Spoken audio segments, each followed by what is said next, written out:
FBI showed up without a warrant. Of course, I'm going to get into that, but thought I'd do my regular thing today. I'm going to do something a little different, I think. I told you my dad was coming up.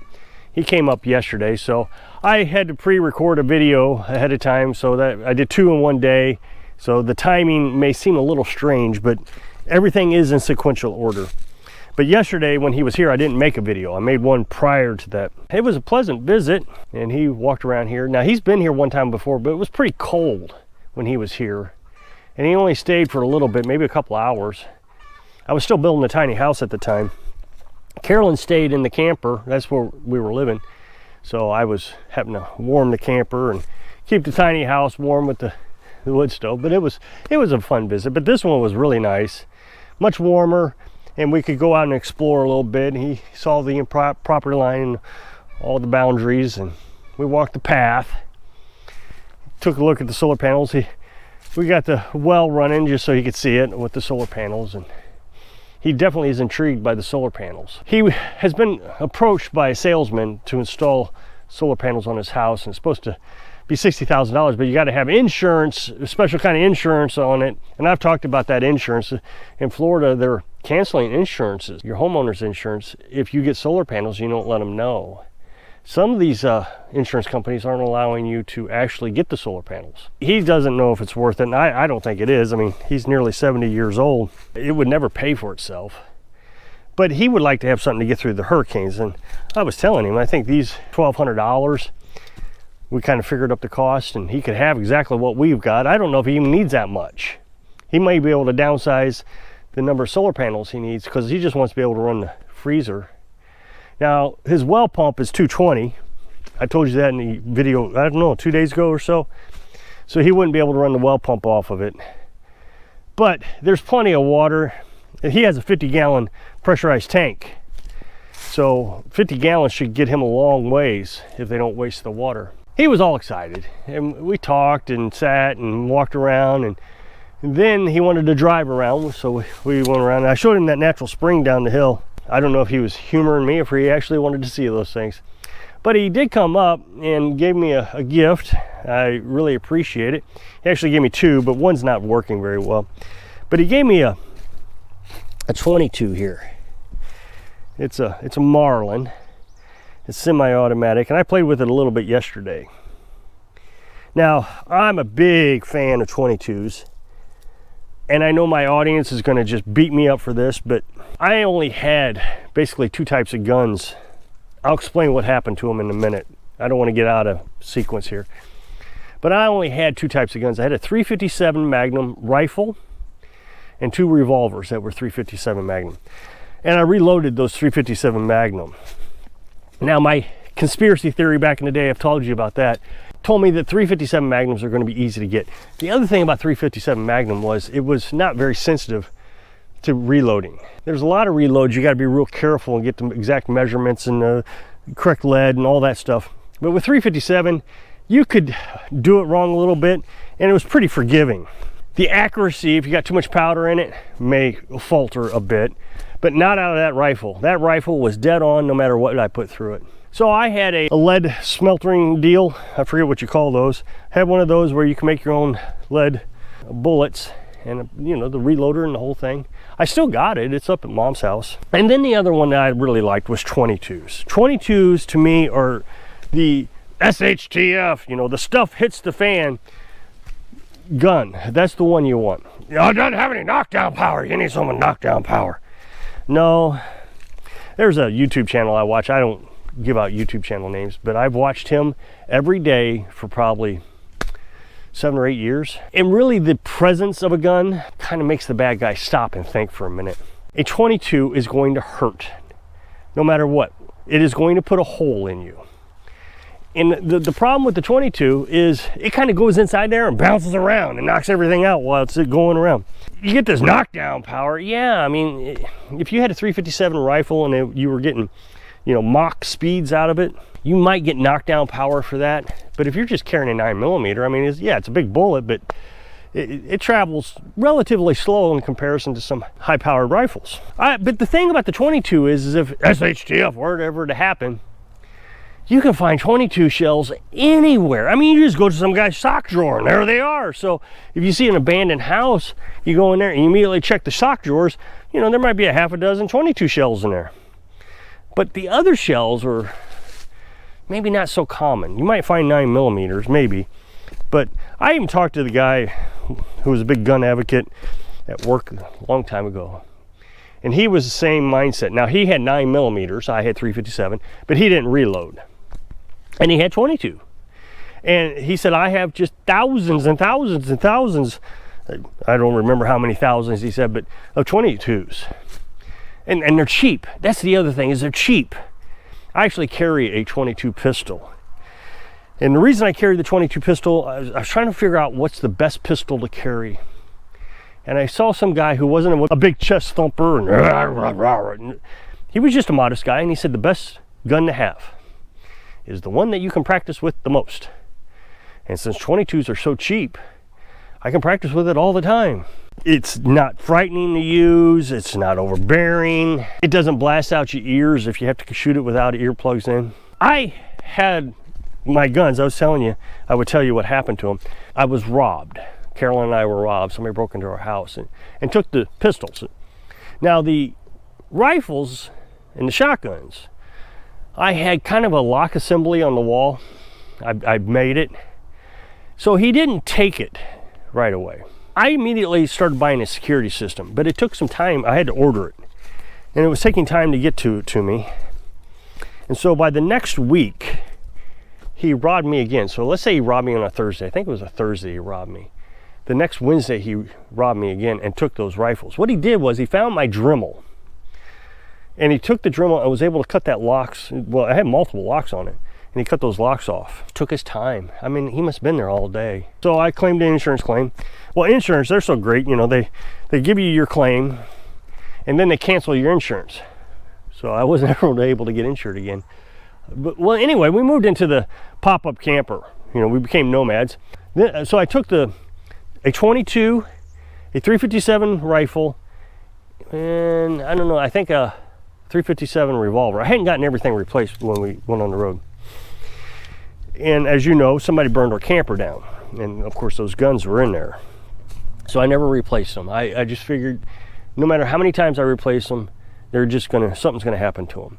Now the thing is the 357 Magnum rifle and the 22 rifle were both Henry firearms. Ah, I love Henry. They're just so beautiful. They're American made. All the components are made in America. The walnut is from Missouri. I think Missouri and Wisconsin. They're just beautiful guns and they shoot so nice. You know, everybody's got to have a 30-06 or a 30-30 to go deer hunting. I took that 357 Magnum rifle deer hunting, and it was the only deer that I ever got to drop right down. Usually they run off and die in the woods. You have to go track them down. But he just dropped instantly. It's the first time I ever did that. So I really like that 357 Magnum rifle. All I have now is, well, I have a 30-06 that was given to me, but it's in pretty bad shape. It needs cleaned up. I have a shotgun, 12-gauge shotgun. I have a 20-gauge shotgun. And I got that 22 pistol that I carry. And that's it. Well, now I got this rifle. Now here's the problem with the rifle. I have developed a bad eye. I think I know what's wrong with it, and I actually think I know how it happened. A doctor prescribed me a long time ago steroids for a rash. Well, come to find out, steroids causes cataract. And I think I've developed a cataract in my right eye. Now, you know I'm not a big fan of doctors. I'm going to have to go to the doctor, the eye doctor, the Walmart eye doctor, and find out if I have cataracts. Now, I've been taking this eye drop. You can buy it on Amazon. It's for cataracts, and it has gotten a lot better. I can see more. I can see my hand very clearly. So I'm hoping that the drops will take care of it enough that I can just get some glasses and I don't have to get the surgery, because I don't want to go to a doctor. I just don't. Because what they'll do is they'll do exactly like this doctor did. Oh, you got a rash? Well, let me give you a drug to make you lose your eyesight so you can come back and get your eyesight fixed. I just don't like doctors. That's what they do. I was hesitant to take this rifle. I was concerned that I wouldn't be able to shoot it. Now with my pistol, I've been practicing shooting right-handed using my left eye. I had to change the sights quite a bit. I mean, I had to move that over to the right quite a bit because when I started using my left eye, it went way left. Well, in order to shoot a rifle, I'm right-handed. It means you line up with your right hand and your right eye, and I can't see. It's just not going to work. So before he gave it to me, I shot it to see if I could shoot it left-handed. I was amazingly surprised how well I could shoot it. I've been practicing all day with it. I can use a scope. My eye is good enough up close that I can use a scope. I've got this little pellet gun that I use. It has a little scope on it. It's not a very powerful scope, but it gets out there 100 feet or so I can take care of the little, well, there was a bobcat here and I was able to shoot him in the hindside to keep him away from the chickens. If I had to, I could put a scope on this. I could even put that pellet gun scope on here. I don't want to take it off the pellet gun because I do use it quite frequently. So yeah, I may just have to buy another one, but this one's kind of nice. It's got semi-automatic. And like I said, shooting it right-handed is only an option if I just want to kind of get it in the general vicinity. To do it accurately, I got to use my left hand, and I really don't think it's that bad. See, I'm already positioned my leg to accept my right position, so I got to switch it up here.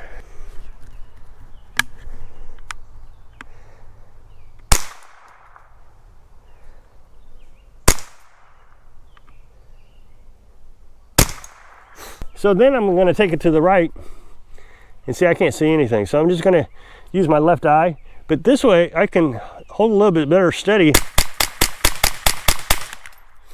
and it just rapid fires. 22s have been notorious for jamming up. My dad used to have one. He gave it to me a long time ago.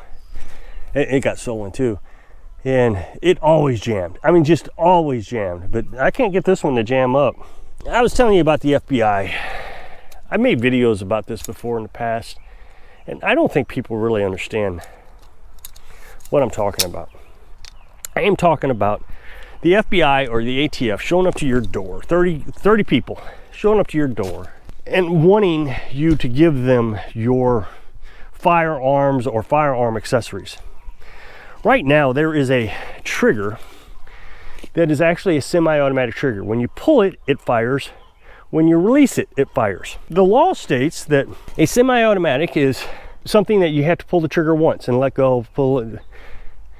Well, the ATF has decided that this trigger doesn't comply with the law. So they are literally going around right now asking people to give them their triggers. And if you don't, they do arrest you. And I've said in the past that good law-abiding citizens don't do what they say they're going to do. No, you're going to take these guns from my dead cold hands. But you can see all these YouTube videos, people just handing them off. Here's trigger, here's trigger, here's trigger. But when I say this, people will say, oh no, look at Columbine and Ruby Ridge, they fought. Well, here's the problem I have with that. In both of those scenarios, there was a warrant.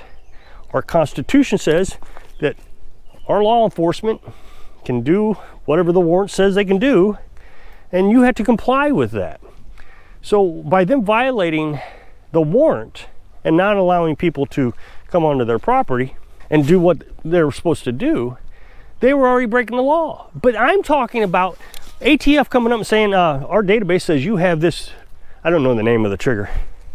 You have this trigger and you must turn it over. I saw one video where the guy says, I know I have a right to remain silent, so I'm going to exercise that right. And so when they asked him if he had the trigger, he didn't say anything. They asked him, did you sell it? He didn't say anything. So since he didn't say anything, I'm assuming they couldn't arrest him because he didn't acknowledge he had it. And what they're telling him is, you either hand it over or you're going to get arrested, or you need to tell us that you sold the item and who you sold it to. It is in my mindset that if you have a family or neighbors and the FBI shows up to your door, 90% of you is just going to hand over the guns. Hey, can I take them out to the car for you, sir? You're not going to do this romantic idea, I'm going to have a gunfight with these people. They're going to learn a lesson. I'm an American. There are very few people who are doing it. And I can't guarantee that I would actually do it. I mean, I know that somebody's going to say, oh, you're a coward. Stand up for American freedoms. Well, in America, if somebody violates the law, you use the law to convict those people who are violating it. And so you could just hire a lawyer and go through the process. It might be a better way of doing it. Other than having 30 FBI agents at your door, you're not going to outshoot them. You're going to miss one. Trust me. What does that hold, 10? Am I really going to be able to pick them another gun, boom, boom, boom, boom, boom, and get all 30 of them? I doubt it. It's just something to think about. So if you'll click this up next box, take you to a video where I was talking about my dad visiting. So I hope I can inspire you to really consider, would you actually defend your freedoms so you can live your dreams? Thanks for watching.